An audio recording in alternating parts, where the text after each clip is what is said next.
All right, it looks like we are at the top of the hour. So I'm going to slowly get us started with our webinar. Thank you guys for joining us, everyone that's already on the webinar. So this is Movability's first webinar of 2022. So thank you guys for joining us. We're happy to kick off the year with what I think is a pretty exciting and useful tool that a lot of us can use that are in this kind of sector or industry. And that is behavior change with motivational interviewing. And this is being presented through a collaboration of Movability and Steer. This is a training that we actually have adopted or adapted from Steer. So we're really excited that they are co-presenting with us today and allowed us to share the training that they provided us years ago now. So I know people are still slowly joining us. So I will start with some more soft details before we jump into the main topic of today.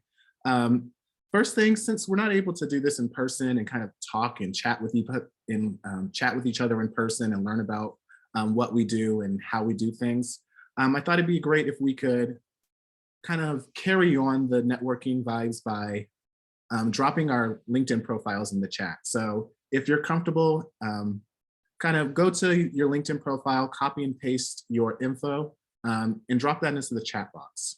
I'll also take a moment to do that as well. Here we go.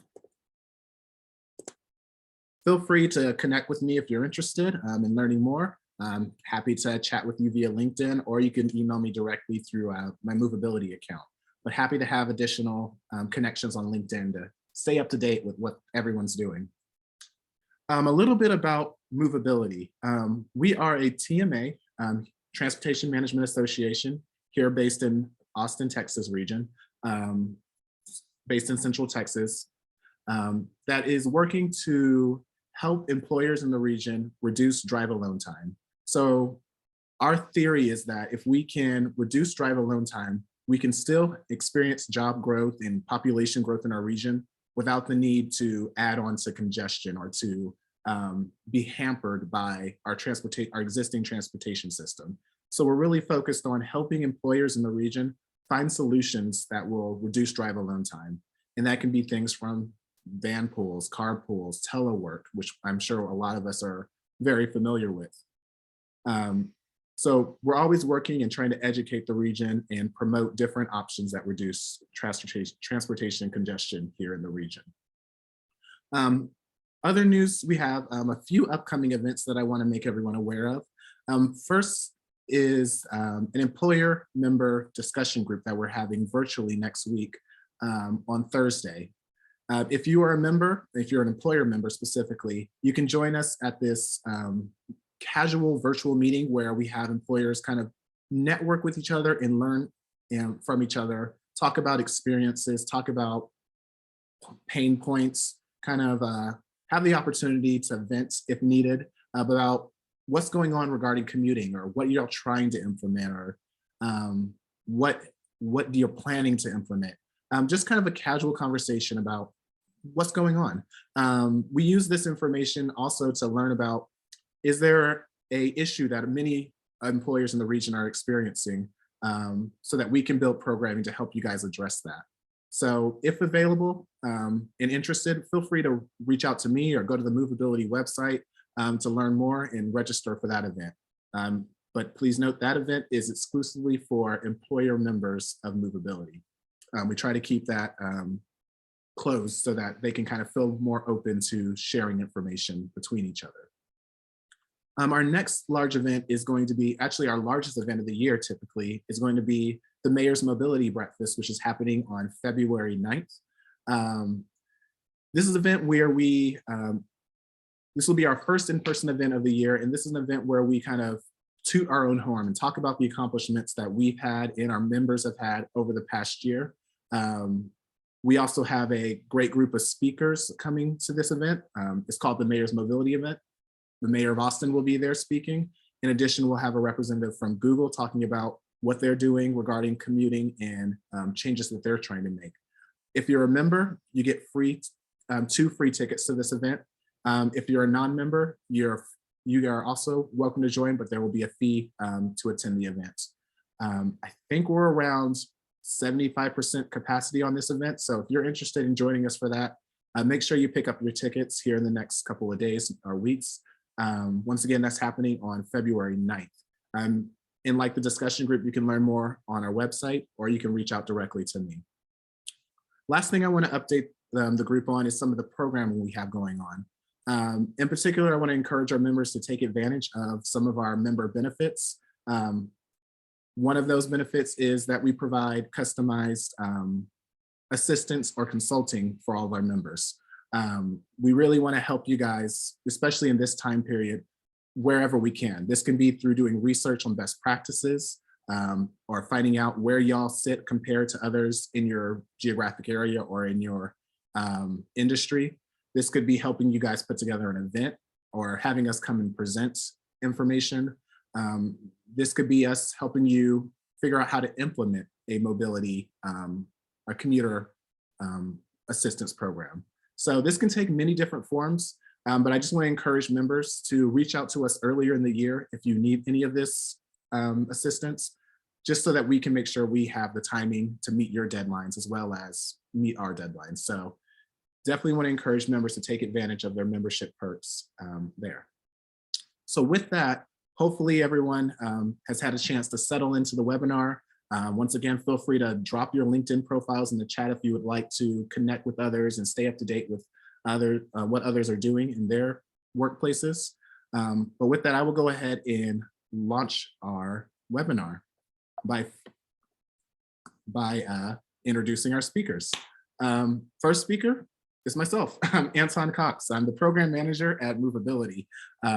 Like I said, feel free to reach out to me with any issues or problems or questions that you may have relating to commuting and mobility here in the Austin region. I'm also joined, and very excited to be joined by a colleague over at Steer, Pooja Thomas Patel, who's a principal consultant. Pooja, did you want to give the group any additional information about who you are and what you do? Sure, thanks, Anton. So yeah, as Anton mentioned, I work for Steer. We're an international transportation consultancy. And my work is focused mostly on helping public agencies and employers figure out how to shift behavior away from drive alone trips to more sustainable options. I am based in Los Angeles, and through Steer contracts, I serve as the executive director of two TMOs, the Santa Monica TMO and the Burbank TMO. In a nutshell. Awesome, thank you. So huge thank you once again to Pooja for joining us for this. All right, so first thing we want to do is ask a question, and I want to kind of preface this by letting everyone know this is going to be more of an interactive webinar. We want to kind of keep y'all engaged. So we'll have a few opportunities for y'all to put information in the chat boxes to answer poll questions. But oops, our first poll question, let me launch that, is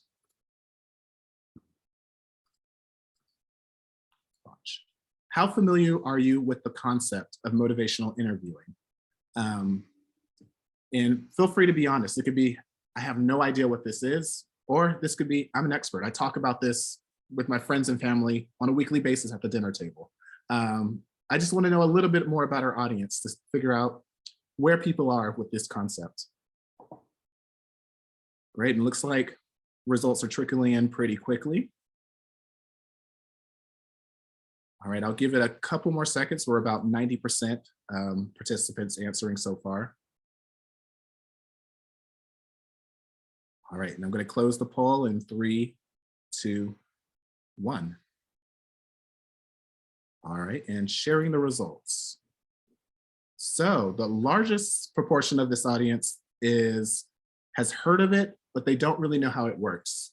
And then the second most frequent answer was, I have no idea what this is. So this is a great opportunity for both groups to get an introduction into the concept, as well as to kind of refresh or to refine your understanding of the tool so that you're hopefully more comfortable implementing this.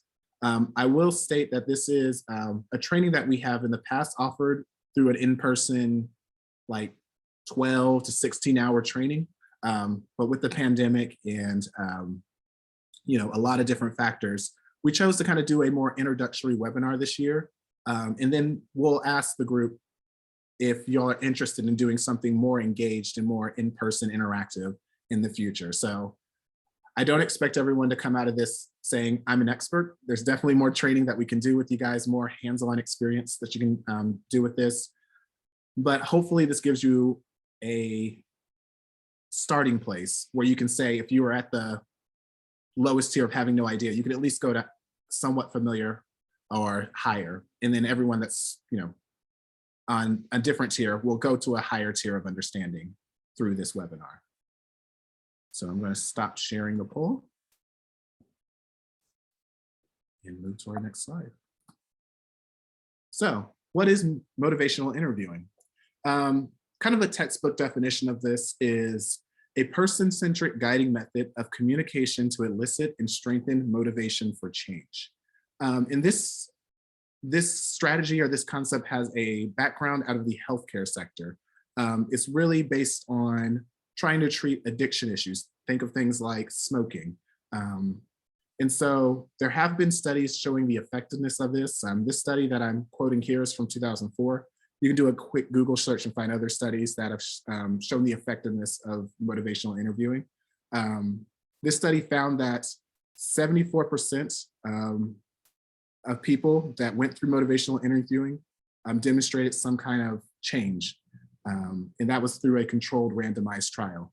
The second bullet point shows that you don't have to be an expert, a subject matter expert, to invoke motivational interviewing. Rather, it's more dependent on the frequency of meeting with these subjects and building that relationship and nudging them to make the changes that they would like to make.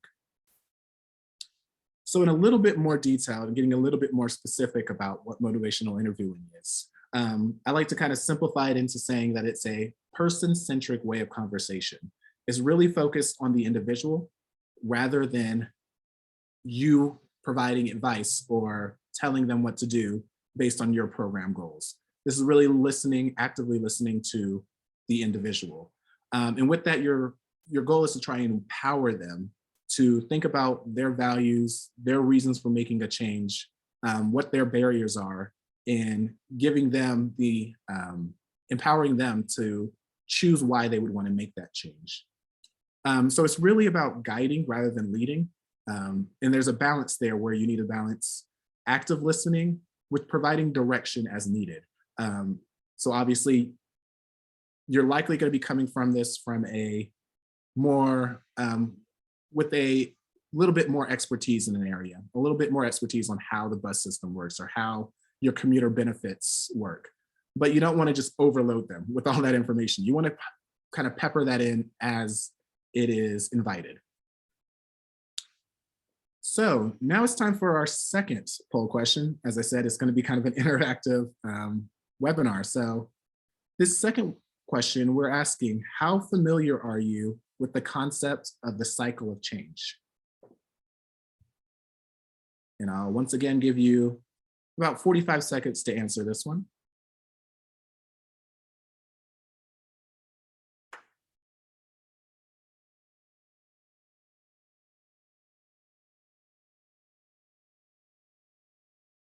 Great, yeah. Looks like we are about 80%, so people are quickly responding to this one. Just a couple more seconds for everyone any stragglers to get their answers in. All right, and I'm going to end the poll now. And share results.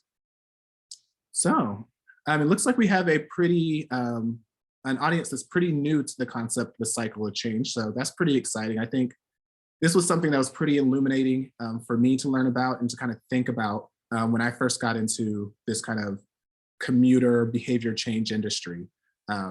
About 44% are somewhat familiar with the idea of the cycle of change. Second largest group, 33% are not familiar at all with the cycle of change. So this is a great opportunity, and I'm going to pass the mic over to Pooja to kind of explain what the cycle of change is. Oops. So, oops, Okay. take it away. So this is the cycle of change. And this is used, as Anton was saying, just like motivational interviewing, in public health and social work to help guide behavior and to help guide change, especially used in addiction therapy and wider public health messaging to get people to stop smoking, et cetera. And we've been applying this to transportation behavior change with great success. So if you're looking at the top right-hand corner, the cycle of change starts with pre-contemplation. So this is the stage where the individual has no intention of changing behavior. They don't really know there is a behavior that needs to be changed. They haven't really thought about it. We move the individual into contemplation. This is where they become aware that there is a change that they can make. They become aware that there might be an issue that could be solved, but there's no commitment at this stage to change. The next stage is preparation. This is where the person has made the decision to change because they may have come to the conclusion that the change will be good for them, or they now believe that it's possible for them to do. This is also where they start gathering information on how they might be able to go about making that change. What steps will they need to take to make that behavior change?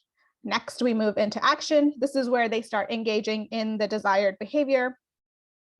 And then into maintenance, where this new behavior becomes a habit and replaces the old one. And then if you can see on the left-hand side, outside the cycle, is termination. And this happens when someone is not tempted to return back to their old habits. So the old habit has been successfully terminated. But what is also possible is that we can end up in relapse, where the individual falls off the cycle of behavior change and back into their old patterns. And we kind of have to move them back into the contemplation phase. And our job as motivational interviewers is to help guide people through these stages and provide them with the support wherever they are in the cycle. And so we talk them through each of the stages and provide them with what they need to help guide them through to the next stage. Awesome. And yeah, this was, like I said, so illuminating for me to learn towards the beginning of my, transportation career, and recognizing that a lot of people may be in the pre-contemplation stage or might be in the contemplation stage. And I'm encouraging them to jump to the action stage. And you got to recognize, or it's going to be a little bit more efficient for you if you can recognize where they might be on this cycle of change. And meet them there, yes. Yeah, and meet them there. That's the biggest thing. And so I really want to encourage everyone to kind of internalize this, kind of give this some thought, think through your audience, think about where are they on this cycle? Are they in pre-contemplation? If they are, is there a strategy to get them to contemplate? If they're in contemplation, is there a way to prepare them to make a change? And so on and so forth. Because I think I've learned a lot in that you can run into a lot of headaches if you're thinking you're helping someone with action, but they're really still just contemplating the issue.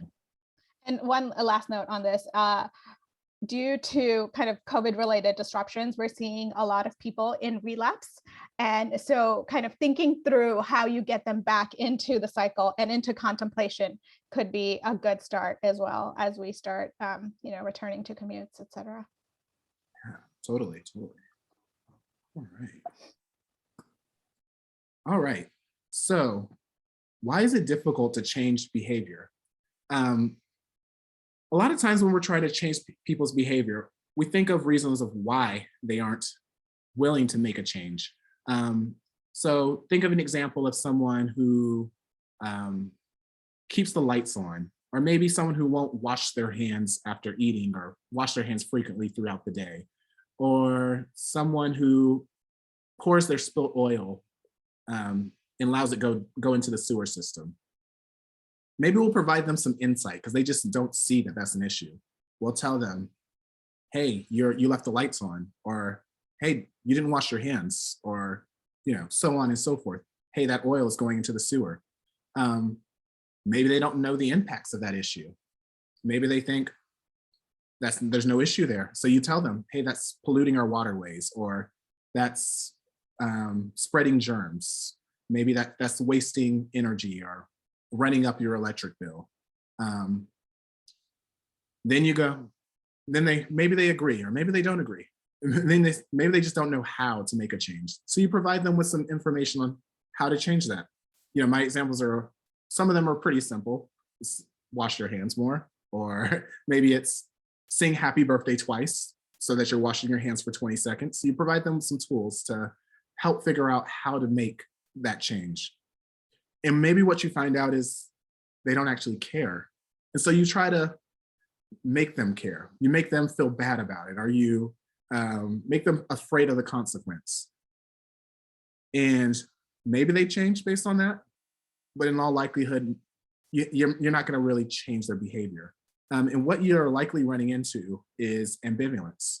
And that is the simultaneous and conflicting feelings about something. An example I can think of is like idling a vehicle when you're waiting to pick up a kid from school. Everyone dislikes it. Everyone says, oh, this is not great, having all of these fumes coming out of the cars, especially gasoline powered cars, right in front of the school. But then in the Texas heat, does anybody want to sit, turn off their car and sit in a baking car? And so you have some ambivalence about actually making a change, making that behavior change. Through motivational interviewing, we're trying to explore those feelings, explore that ambivalence, rather than to confront it or to argue with them or to fearmonger them. So what's important here is what MI, or motivational conversation, is not. It's not commanding or preaching to someone. Here's what you should do. Sit, boy. Go there. Do this. It's not making them feel ashamed or afraid. Making them feel othered. It's not a debate. It's not an argument with someone. It's really about exploring their ambivalence and exploring their feelings about a subject and trying to find a meeting point where they are willing to make a change and helping them through removing their barriers or providing guidance when they invite it in. And a lot of this goes back to our writing reflex. And this is our kind of reflex to apply our values on someone, our way of being, to determine what they should do. Maybe we're really passionate about vehicle idling. And so anytime someone talks about idling or you see someone idling, we put our value system on them and say they shouldn't do it because these are the reasons why I don't do it. And this comes out of a desire to help. This usually will come out of a desire to fix a problem. But what motivational interviewing is finding is that it's not helpful to actually change the behavior. I often think about this writing reflex when I'm thinking about helping a friend or helping a family member, especially when you have an idea of what the right path forward is. You want to just tell them. You just want to say, do this. But then for whatever reason, they choose their own path. And when it doesn't work out, you go, well, I told you so. This is a writing reflex. This is us kind of saying, I would do this, or this is how you should do things, rather than why do you want to do it that way? Asking them and kind of putting them at the center of the decision or of the behavior change. So now we're going to do a little bit of an exercise between Pooja and myself, where we are going to run a scenario twice, where in one scenario, we're going to be advising. In the other scenario, we're going to be eliciting information. And I want you guys to pay attention to both scenarios. And as we're completing this, kind of give us your thoughts on both scenarios, pros and cons. How'd you feel those interactions went?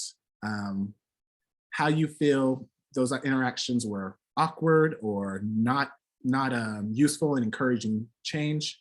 Kind of give us your feedback in the comment section once we run these scenarios. So about the scenario, myself, Anton, is an employee benefits coordinator promoting a healthy lifestyle challenge that encourages employees to walk at least 10,000 steps a day and to start logging their steps to complete the challenge. So imagine me tabling at a benefits fair or something like that, and Pooja comes up to talk to me. This first demonstration, we're going to be focusing on advising. All right, and so now I'm starting the scene. Hey, Pooja, did you see that we're running a contest to get people to start logging 10,000 steps a day? I'm seeing it now. Awesome, awesome. So how many steps are you getting? Are you getting 10,000 steps a day? Yeah, no, not No, usually. come on, Pooja. It's so easy to start doing this. I saw a group from your department that goes on walks every day during their lunch break. You can start joining them. They do it during lunch, so you're already free, I know, and it's about 6,000 steps around the campus. You're 60% there. So it's not a huge ask to start making the steps to make that 6,000 step hold. I think, have you thought about the benefits of walking more? Sure, but my lunch is actually not free because I have other tasks that I need to do. Pooja, I think it's an opportunity for you to kind of prioritize what's the benefit of walking more. You can get more active lifestyle, you can improve your mental health, you can be better at your job when you get back to working on your tasks because you get a little bit more mental clarity. Walking 10,000 steps has been shown to improve cardiovascular health. It's been shown to improve lifespans. I think there's a lot of benefits that I think people kind of don't acknowledge enough. And so I just want to start putting this in front of people so they know the trade-offs of, staying at their desk during their lunch break or not living a empty lifestyle, because you are losing something by not taking those steps. So I guess my thought is just to kind of emphasize how important it is to start walking 10,000 steps. I think there's some great opportunities that we provide here at the agency to help you reach that 10,000 step goal. I just really want to encourage you to start logging those trips and winning in our challenge. So do you think this is something you might consider at the very least? Yeah, I already walk as much as I can. It's just lunch is not possible for me, but thank you. I totally understand. Feel free to reach out to me if you ever need help or you want to start walking more. And end scene. All right, and so that was advising. Now we're going to shift to eliciting information. And I want to note that in this exercise, we're just going to elicit information. We're not going to start going into the solution giving portion of this conversation. All right, so same scenario. Pooja is coming to my table to learn more about my program. Hey, Pooja. Hello. Yeah, so we're running a contest about active styles, and we're encouraging people to start walking more. Can you tell me a little bit more about the number of steps you're getting per day, if you're tracking that at all? Yeah, I track it through my phone. I'd like to do more. I'm just not getting to my goal most days. All right, and so why would you say that you aren't hitting your goals currently? Yeah, just a lot going on, work, a toddler, and just, other responsibilities. And I tend to not prioritize the walking. Yeah, I can totally understand that life gets in the way and makes it hard to kind of get the opportunity to meet some of those individual goals. Why is it important to you that you want to start walking more?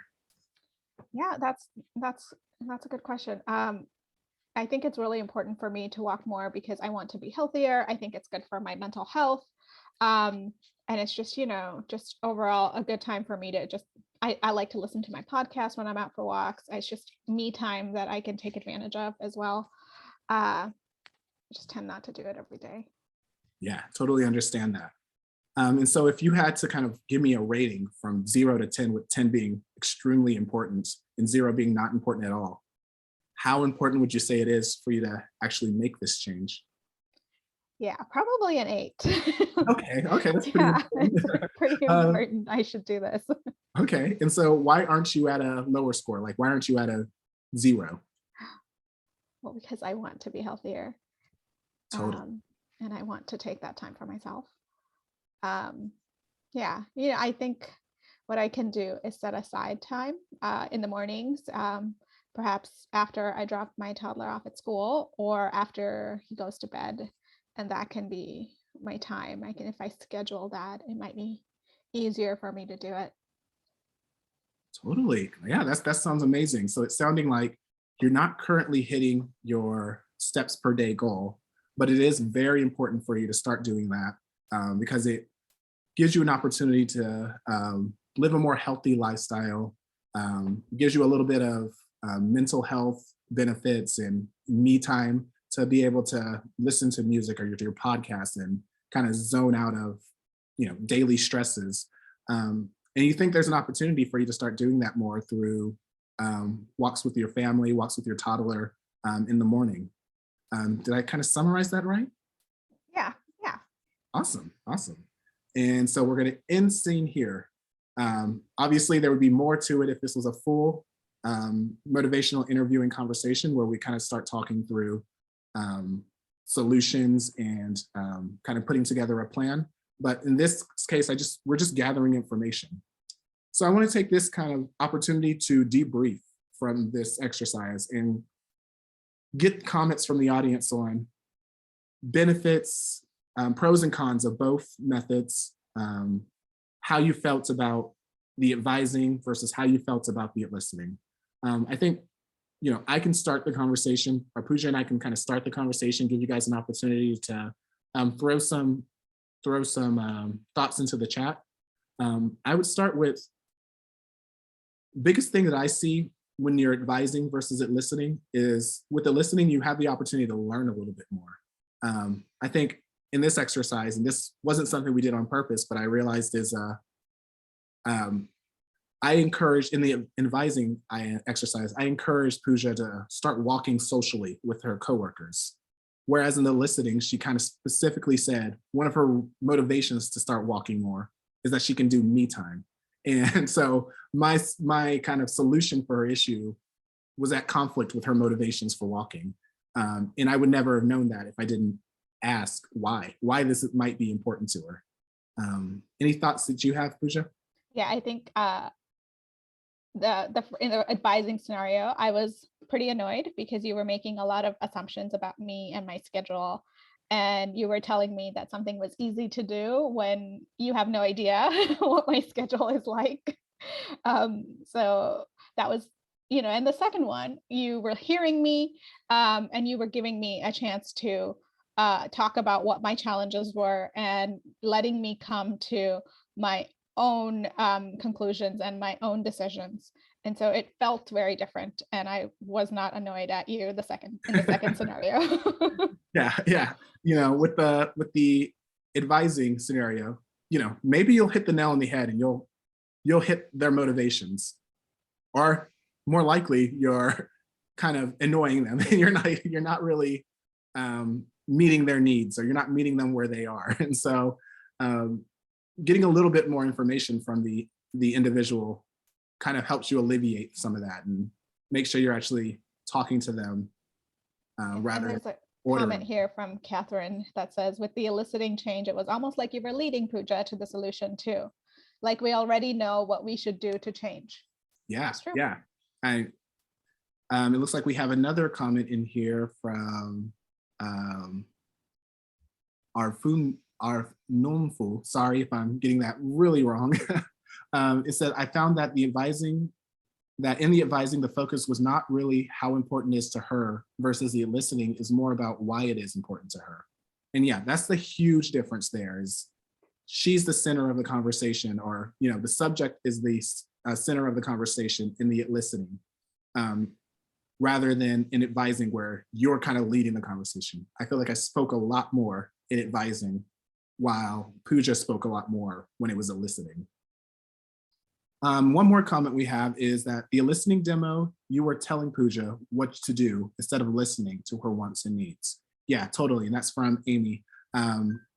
I totally agree. Yeah, I was leading that conversation and taking her to where I wanted her to go rather than allowing her to tell me where she is.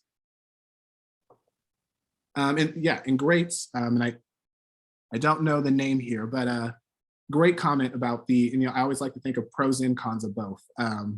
So this person pointed out that listening is more of a one-on-one activity where in that they're not sure how that could work with a group. Advising could help in a larger setting. So yeah, totally have to acknowledge that motivational interviewing is not going to work in every situation. You got to kind of pick and choose where that will fit for your job and your goals. There's some places where it just might not make sense. If you're doing a presentation similar to this webinar, I'm not going to have as many opportunities to elicit reasons for changing from whatever strategy y'all have now for communication to motivational interviewing. Whereas if I'm doing a sit down chat with someone, like what we call them here at Movability is commuter chats, I have the opportunity to talk one-on-one with the individual. So yeah, you really got to think through what opportunities you'll have to make interviewing work in your situation. All right, move that out of the way. All right, so now we're going to start getting into the motivational interviewing tools, how we can make motivational interviewing work for how you can actually start using motivational interviewing in your day-to-day work. So here's a general structure of a motivational interviewing conversation. And obviously, conversation can take turns and routes can go a little out of the loop. But this is generally kind of what you want to follow for motivational interviewing structure. You want to start with the introduction, the who, the what, the why, the how, making sure this is a good time to talk. As you can see through that demonstration we just did, maybe it's not good for a 10, 30-second conversation. It might need a 5, 30, 1 hour conversation if time allows. So you really want to think that through. And then the next step, which I think is hugely important, is the information gathering. This is where you find out what are their values, what are their barriers, why they're making certain choices. I know when I talk to people, they will give you a reason of why they're not doing something, but you really have to ask follow-up questions of why that is. When's the last time you did that? An example would be people will use, I drive alone because I have a child in school and I need to pick them up if they get sick. So kind of explore that. This information gathering gives you an opportunity to explore that a little bit. Ask them how frequently that happens, or when was the last time something like that happened. It also has the benefit of getting them thinking about, is it as much of a barrier as I think it is? And then you can start offering them information. You want to make sure this information is relevant. I recognize that I work for a TMA that doesn't have a specific mode that we're promoting. So I have the ability to promote telework or van pool or carpool or transit. In your situation, you might not have that luxury. And so you have to recognize that not every situation you'll be able to give them relevant information. If your program is about biking and they're just not a good fit for biking, don't give them information about biking because you might lead to additional frustrations. Make sure that you're getting their permission to give them that information. And then what's very important, I found, and I use this the most in like even in general conversations, is closing a conversation. And that's summarizing the conversation, kind of going over what everyone agreed to, letting them know when you're going to check in, what information you're going to provide them, what they committed to or what they are considering doing. Get everybody kind of a summary of the conversation and what the action items are. All right, and then the next tool I'll allow Pooja to take the lead on. As Anton was talking about what the process is for having this motivational interviewing conversation, you've introduced yourself. Now, how do you start the information gathering process? How do we pinpoint what someone's barriers are, what their experience is with the behavior that we are seeking? And so motivational interviewing, the process gives us 4 tools to gather this information. The first is asking open-ended questions. The next is affirmation, so affirming what they are already doing. Next is reflective listening. And the last is summarizing. And we use the short form of ORS to remind ourselves of this when we're out in the field having a conversation. So next slide, please. So let's talk a little bit about the first tool, which is asking open-ended questions. Open-ended questions are the opposite of yes or no questions. So if a question can be answered with a simple yes or no, you really want to avoid that. Open-ended questions, on the other hand, they encourage people to share more information. They allow any response that the individual wants to provide and is really an invitation to have a conversation. So let's do an exercise now. As I'm talking a little bit more about this slide is, can you provide examples of how you might start an open-ended question in your work? So an example here for an open-ended question is, how do you feel about your commute? As opposed to just asking a straight question such as, does traffic concern you? It's usually going to get you a yes or no answer and not really start much of a conversation. But how do you feel about your commute can open up multiple possibilities. So anyone want to share some thoughts on how you might start an open-ended conversation about the work that you're doing?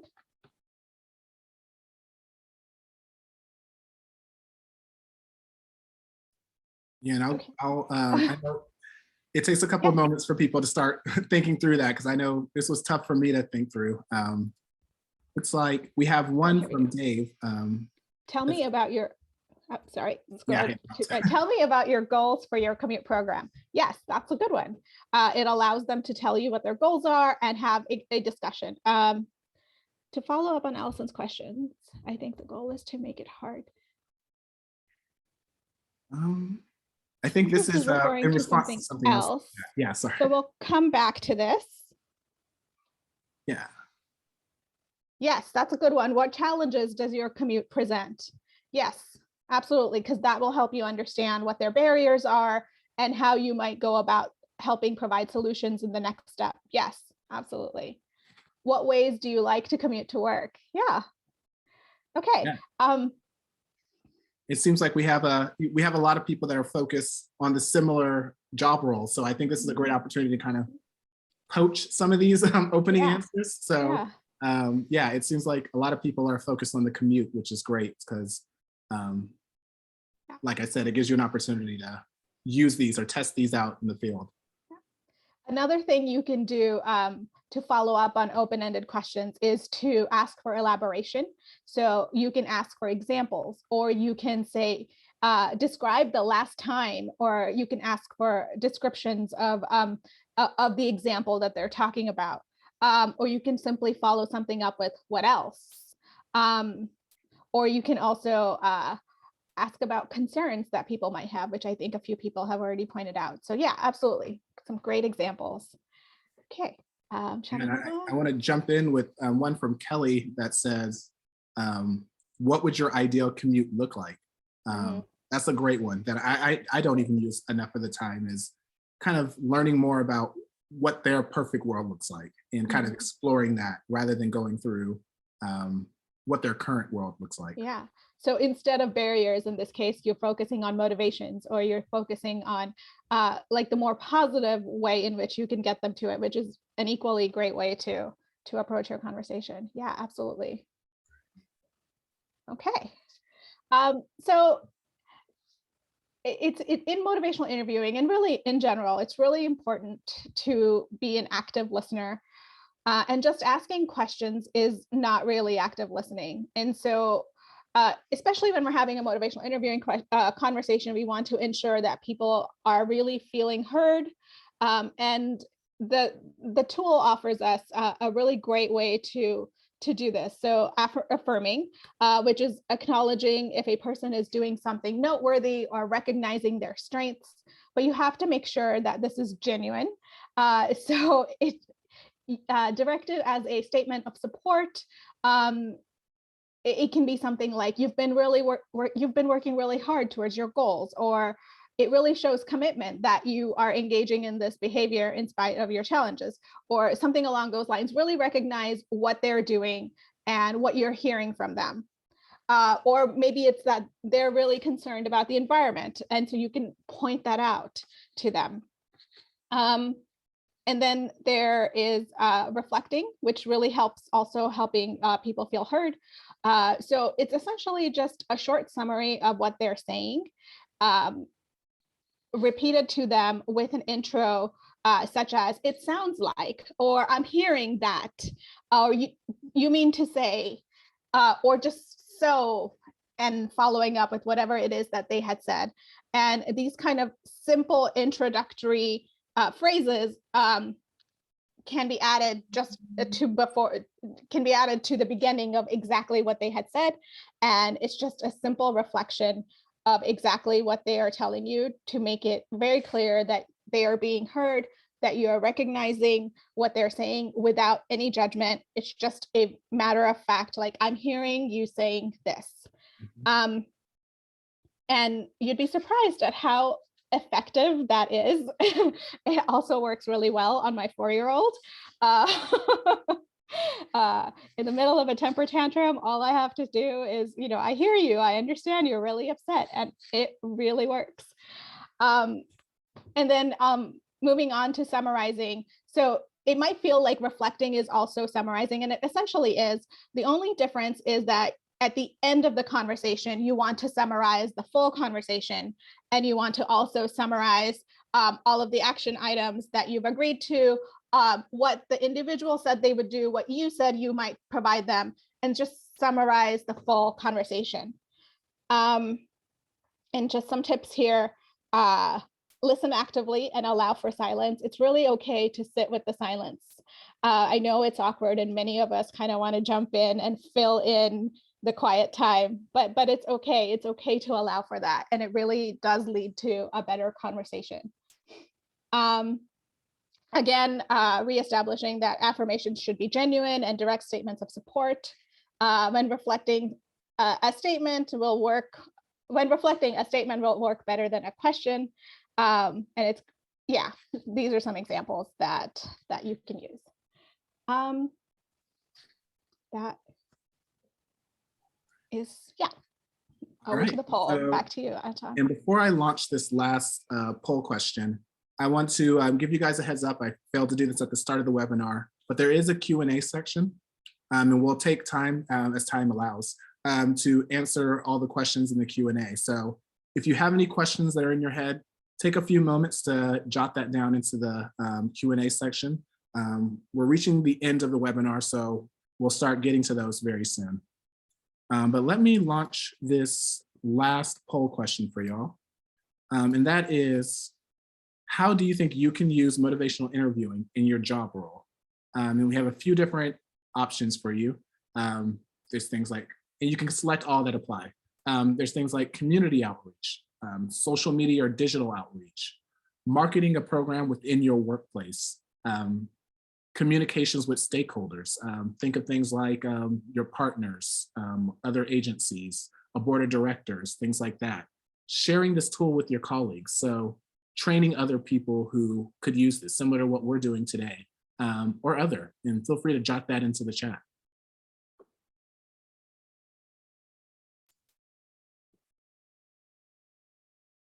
And I'm not seeing, we may not, this poll might not be working. Let me try it again for you guys. Sorry about that. Relaunch poll. Sorry, hopefully y'all are able to take it now. I apologize for that.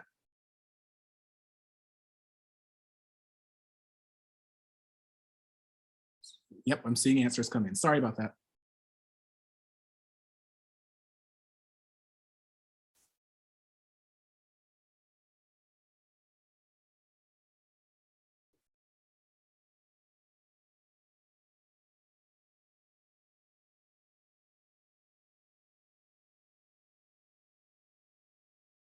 All right, and since I accidentally wasted a little bit of our time, I'll make this one a little bit shorter. I apologize once again about that. I'm going to go ahead and end the poll here and share the results with the group. So it looks like there's a lot of reasons that everyone is considering using motivational interviewing. So that's really exciting. Number one is actually communications with stakeholders. So that's exciting to get more people involved with motivational interviewing and get more people aware of this technique. And I think all of them are look like they're going to be widely used by the group. So it seems like we have a great range of reasons for using motivational interviewing. I'm going to go ahead and stop sharing and close the poll. And I'm going to go to our last demonstration slide. In this one, Pooja and I are going to go through an entire motivational interviewing scenario. In this scenario, Pooja is a commuter benefits coordinator tabling at a company benefit fair where she's looking to engage with employees to talk about their commute. She would like to increase the number of employees that take advantage of the company's commuter benefits. And so I will be one of the employees that's attending the fair. Start scene. Hello. Hi, I'm Pooja, and I'm talking to individuals today about their commute to work. Is this a good time for you to chat? Yeah, this is good time. Okay, wonderful. Oh, what's your name? My name's Anton. Nice to meet you. Hi, Anton. So nice to meet you. Can you tell me a little bit about your commute to work? Yeah, that could be a long story. Sure. I typically will drive into work now that we're not teleworking 100% of the time anymore. And it takes me about 20 to 25 minutes to drive into the office. And then, maybe 5 to 10 minutes to find parking here. I live about 5 minutes away, or 5 miles away, sorry. And so it's usually like a 10, maybe 15-minute drive when there was no traffic. But now that everybody's back in the office and it seems like everybody's starting to commute again, drive time's starting to increase. So not so happy about that, but what can I do? Yeah. Okay, so I'm hearing that your commute is only 5 miles, but it's starting to take you over a half hour to drive and park and get to your office. And you're just really not happy about the time-consuming nature of this commute. No, yeah, that's totally right. It's a big bummer that we're not able to get into the office a little bit quicker. I care, I want to be able to come into the office, but I don't love the idea of having to drive, Okay, you want to come to the office, you don't want to drive. Have you thought about some other options? Maybe a bike or a bus option? Yeah, it's interesting you mentioned biking. I realized over the pandemic that I live close to a hiking bike trail, and I've actually started using the local B-cycle stations that we have here to kind of take leisure rides on the trail. So yeah, I've actually over the last couple of years started biking actually. Okay. And what has your biking experience been like in Austin? Yeah, it's great. They have both electric and non-electric bicycles. So depending on if I'm feeling a little bit lazy and just want to be able to listen to music or whatever, I can take the electric bike. Or if I want to get a little bit more of a workout, I'm able to use one of the non-pedal assist bikes. So you really enjoy using the bikes, and you've been doing that both for just some leisurely activities or for your workout as well. Have you thought about trying it for your commute? Yeah, no. I never really thought about that. The trail I use does go pretty close to the office. So, I at least already know the route. Okay. I just would have to think through, what clothes could I wear? What days do I not have meetings? How would I change my clothes? Am I doing that in the restroom? So where would I towel down? So yeah, I think there's some logistical barriers that I would have to sort through before I could actually commit to it. But I'm open to exploring it, I guess. Okay, that sounds really positive. How would you feel about us providing you with some information about where there are lockers and showers located near your work? So you could try out some of those facilities so you don't have to change in the shower or in the bathroom. Yeah, that'd be great if I knew a little bit more about that and I could check out the locker rooms. yeah, I could, probably give it at least a try once, to see how I like it. Wonderful. So thank you so much for chatting with me today. It sounds like you're really interested in trying the bike commute at least once to see if it works out, and you've just generally been enjoying biking around the city. So what I'm going to do is I'm going to send you some information about where the showers and lockers are located near your work, and then allow you to just try it out. Awesome. Thank you so much, Pooja. Thank you. All right, and end scene. So obviously this conversation was a, easier and a more, positive, fewer barrier type conversation than you might experience from the general public. You might not always get someone who already knows how to ride a bike or already knows how to do the activity that you're promoting. But this was a good demonstration of using some of those ors, using the open-ended questions, using the affirmations and the reflections to kind of continue the conversation, to gather more information. If Pooja just would have jumped into their commuter benefits program, we might not even hit on biking benefits. And I would have never, committed to starting using that as a mode. So with the last few minutes that we have left in the webinar, I want to invite people to start entering questions in the Q&A or kind of debriefing on how they felt the motivational interviewing demo that we just did went. So feel free to give us your thoughts. Once again, just like the writing reflex exercise, let us know the pros and cons, where you think this could be useful, or put any kind of questions you have in the Q&A.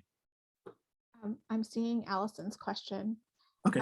So what if their motivation is not an 8? I'm just going to start by answering that, Anton.